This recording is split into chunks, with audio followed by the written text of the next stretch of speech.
আর ফিলিস্তিনে যে যুদ্ধ চলছে, এই যুদ্ধ চলমান অবস্থায় আমার যেটা স্টাডি পর্যবেক্ষণ, এই যুদ্ধ চলমান অবস্থায় ইমাম মাহাদি আগমন করবেন।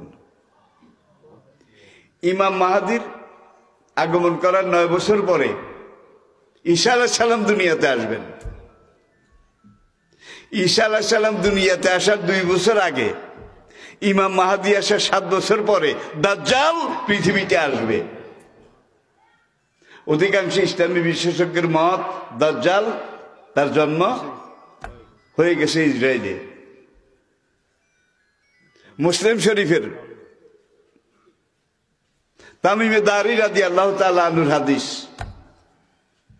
সহিহ মুসলিমে, সেই হাদিসের ভাষ্য অনুযায়ী তামিমে দারি আর তার সঙ্গীদেরকে দাজ্জাল যেই কথাগুলো জিজ্ঞাসা করেছিল, বাইশানের খেজুর বাগানে খেজুর আছে কিনা, তাবরিয়া উপসাগর, ইনসাইক্লোপিডিয়া ব্রিটানিকা যেটাকে বলেছে sea of Galilee, sea of Galilee, সেখানে পানি আছে কিনা, জোগাড়ের কূপে পানি আছে কিনা।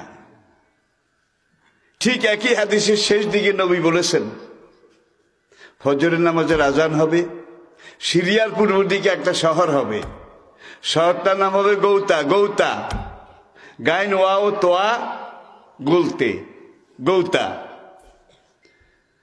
হিন্দুস্তানের শাসকদেরকে লোহার শিকল দিয়ে বেঁধে মুসলিম নির্যাতনের অপরাধে এই গৌতা শহরে ইমাম মাহাদির আদালতে হাজির করা হবে। হিন্দুস্তানি শাসকদেরকে, এই হাদিসে বোঝা যায় শাসকদেরকে। তাহলে যখন ইমাম মাহাদি আসবেন,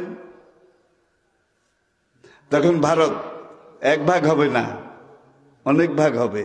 এই জন্য নবী বলছেন শাসকদেরকে, বহু বচন।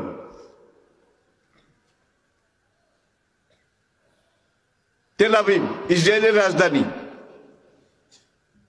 তার উত্তর পূর্ব দিকে আরেকটা নতুন শহর হবে। হাদিসটা বুখারীতে এবং মুসলিমে।